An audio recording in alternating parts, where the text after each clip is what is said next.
Salam, berjumpa lagi dengan saya Effendi Tobing dalam Boker Top Channel. Kali ini sate enak, saat teduh sejenak episode yang ke-95. Kita akan bersama-sama merenungkan satu kebenaran firman Tuhan dari Yeremia pasal yang ke-18 ayat 1 sampai dengan ayat yang ke-12. Firman yang datang dari Tuhan kepada Yeremia bunyinya, "Pergilah dengan segera ke rumah tukang periuk. Di sana aku akan memperdengarkan perkataan-perkataanku kepadamu." Lalu pergilah aku ke rumah tukang periuk, dan kebetulan ia sedang bekerja dalam pelarikan. Apabila bejana yang sedang dibuatnya dari tanah liat di tangannya itu rusak, maka tukang periuk itu mengerjakannya kembali menjadi bejana lain menurut apa yang baik pada pemandangannya. Kemudian datanglah firman Tuhan kepadaku bunyinya, "Masakan aku tidak dapat bertindak kepada kamu seperti tukang periuk ini, hai kaum Israel? Demikianlah firman Tuhan. Sungguh seperti tanah liat di tangan tukang periuk, demikianlah kamu di tanganku, hai kaum Israel. Ada kalanya aku berkata tentang suatu bangsa, tentang suatu kerajaan, bahwa aku akan mencabut, merobohkan, dan membinasakannya. Tetapi apabila bangsa yang terhadap siapa aku berkata demikian telah bertobat dari kejahatannya, maka menyesallah aku bahwa aku hendak menjatuhkan malapetaka yang kurancangkan itu terhadap mereka. Ada kalanya aku berkata tentang satu bangsa, atau tentang satu kerajaan, bahwa aku akan membangun dan menanam mereka. Tetapi apabila mereka melakukan apa yang jahat di depan mataku dan tidak mendengarkan suaraku, maka menyesallah aku bahwa aku hendak mendatangkan keberuntungan yang kujanjikan itu kepada mereka. Sebab itu katakanlah kepada orang Yehuda dan kepada penduduk Yerusalem, beginilah firman Tuhan, sesungguhnya aku ini sedang menyiapkan malapetaka terhadap kamu dan merancangkan rencana terhadap kamu. Baiklah kamu masing-masing bertobat dari tingkah lakumu yang jahat, dan perbaikilah tingkah lakumu dan perbuatanmu. Tetapi mereka berkata, tidak ada gunanya, sebab kami hendak berkelakuan mengikuti rencana kami sendiri, dan masing-masing hendak bertindak mengikuti kedegilan hatinya yang jahat. Saudara, ini satu bagian firman Tuhan yang saya pikir kita sudah sangat familiar dengan teks ini. Tapi hari ini kembali lagi kita akan merenungkannya dengan tema seperti tanah liat di tangan penjunan. Satu lagu rohani yang sangat kuno, kira-kira dengan syair seperti berikut. Kehendak Tuhan laksanakan, ku tanah liat hu penjunan. Jadikan aku sesukamu, aku menunggu di kakimu. Itu satu lagu yang tentu kita semua anak-anak Tuhan sangat senang menyanyikannya. Saya sungguh tidak tahu secara pasti sejarah lagu itu, tetapi tentulah apa yang kita baca pada hari ini juga adalah bicara tentang bagaimana kita atau orang-orang percaya ternyata kita ini hanya seperti tanah liat di tangan penjunan. Kalau kita memperhatikan dari sisi pemberitaan atau metode pemberitaan seorang nabi dalam Perjanjian Lama, maka kali ini kita bertemu dengan satu metode yang unik yang kita kenal dengan satu metode tindakan simbolis.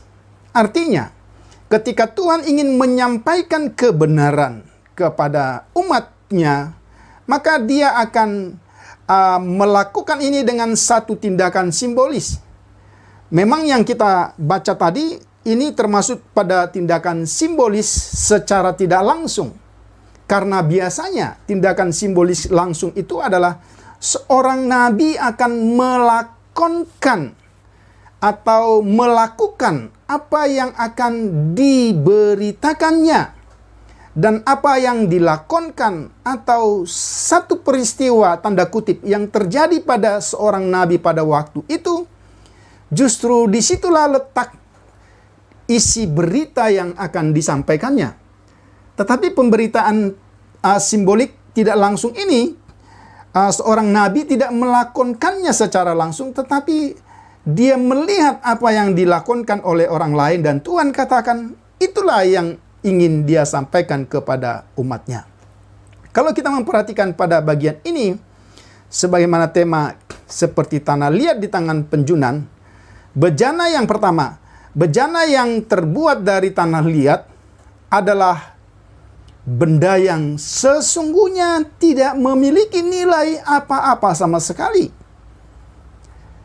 Tetapi ia menjadi bernilai karena dia berada di tangan seseorang yang kita sebut sebagai tukang periuk dalam konteks ini. Sekali lagi, bejana yang terbuat dari tanah liat adalah benda yang tidak memiliki nilai, tetapi ia menjadi bernilai karena dibentuk oleh tangan seorang penjunan. Kemudian yang berikutnya, ketika kita memperhatikan proses pembentukan tanah liat itu menjadi satu bejana, ternyata juga nampak bahwa tanah liat itu mudah rusak. Namun hal yang menarik ialah ketika dalam proses pembuatan tanah liat itu menjadi satu bejana yang memiliki tujuan dari sang pembuat bejana itu sendiri rusak, bejana itu tidak langsung dibuang atau digantikan, tetapi dikatakan dia dibentuk ulang, dibentuk kembali oleh sang penjunan menjadi bejana lain yang lebih baik dalam pandangannya. Itu yang berikut yang bisa kita lihat. Nah, ternyata saudara, kalau kita memperhatikan dalam pembacaan ini, inilah tindakan simbolis yang diperlihatkan kepada Yeremia yang harus disampaikan Yeremia kepada umat Tuhan pada waktu itu. Dan jelas, kalau kita memperhatikan di dalam ayat yang kelima, Tuhan menjelaskan artinya. Dengan jelas dikatakan Tuhan itu adalah penjunan, ya, sebagaimana seorang tukang periuk, dan Israel itu adalah bejana yang sedang dibentuk, yang berasal dari tanah liat.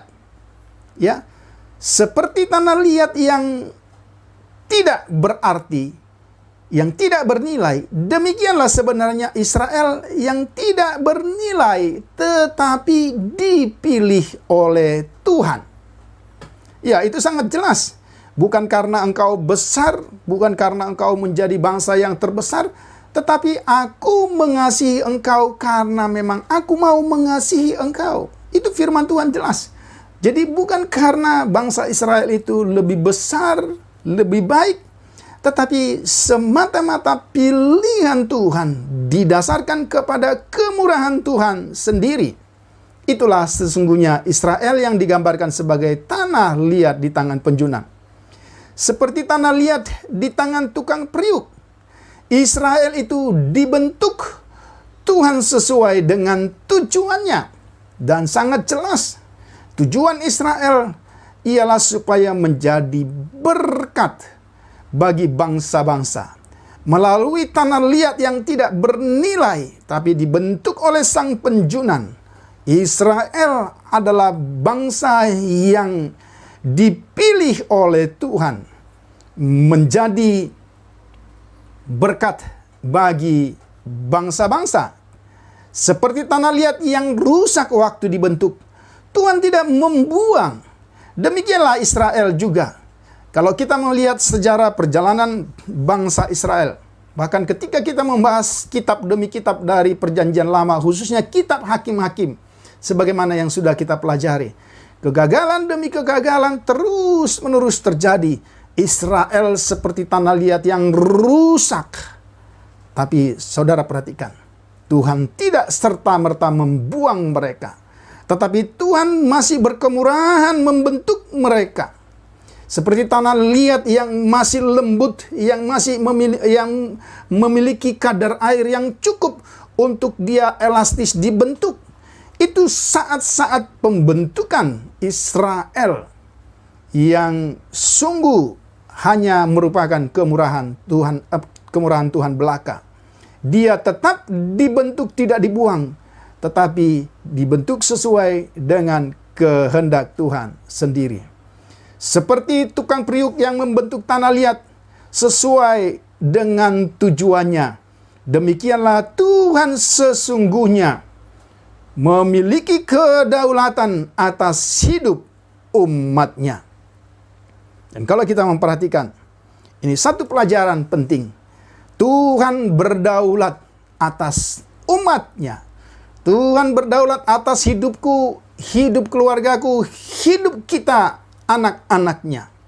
Ia memiliki kedaulatan karena ia adalah Tuhan sang penjunan.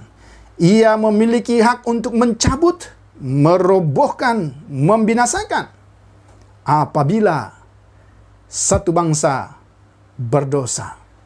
Tetapi juga Tuhan berdaulat untuk memberkati kita ketika kita bertobat. Tapi kalau kita memperhatikan dalam pembacaan ini, sangatlah disayangkan, saudara. Pilihan yang diberikan oleh Tuhan dalam kedaulatannya seharusnya mendapat respon. Dan kita ingin hidup kita diberkati, menjadi bejana-bejana yang mendatangkan kemuliaan bagi nama Tuhan. Tapi kalau kita memperhatikan di ayat terakhir dalam pembacaan kita ini, bangsa Israel justru berkata, "Tidak ada gunanya, sebab kami hendak berkelakuan mengikuti rencana kami sendiri, dan masing-masing hendak bertindak mengikuti kedegilan hatinya yang jahat." Sekali lagi, sangat disayangkan bahwa Israel memilih untuk tidak mengikuti Tuhan, melainkan memilih jalannya sendiri. Mari kita buka satu bagian firman Tuhan dari Perjanjian Baru, surat Rasul Paulus kepada jemaat di Korintus, bagian yang kedua, 2 Korintus pasal yang keempat. Ayat yang ketujuh berkata demikian, "Tetapi harta ini kami punyai dalam bejana tanah liat, supaya nyata bahwa kekuatan yang melimpah-limpah itu berasal dari Allah, bukan dari kami." Inilah sebenarnya gambaran kehidupan kekristenan kita. Sangat kontras. Kita adalah orang yang penuh dengan kelemahan, tidak bernilai apa-apa, rapuh, bahkan gampang rusak. Ya toh? Tetapi mengapa saya katakan sangat kontras? Karena di dalam benda yang tidak bernilai itu, yang gampang rusak, yang rapuh itu, justru disitulah Tuhan menaruh harta yang tidak bernilai. Dan itulah gambaran kehidupan kekristenan kita. Karena itu seharusnya sebagai tanah liat atau seperti tanah liat di tangan seorang penjunan, tugas kita adalah tunduk dan taat kepada sang penjunan. Biarkan hidup kita terus-menerus diisi, supaya hidup kita terus-menerus juga dapat mengeluarkan nilai-nilai bagi orang-orang di sekitar kita. Sehingga pada akhirnya kita menjadi bejana kemuliaan bagi nama Tuhan. Biarlah kiranya firman Tuhan yang singkat ini menjadi berkat bagi kita semua. Tuhan Yesus memberkati. Salam.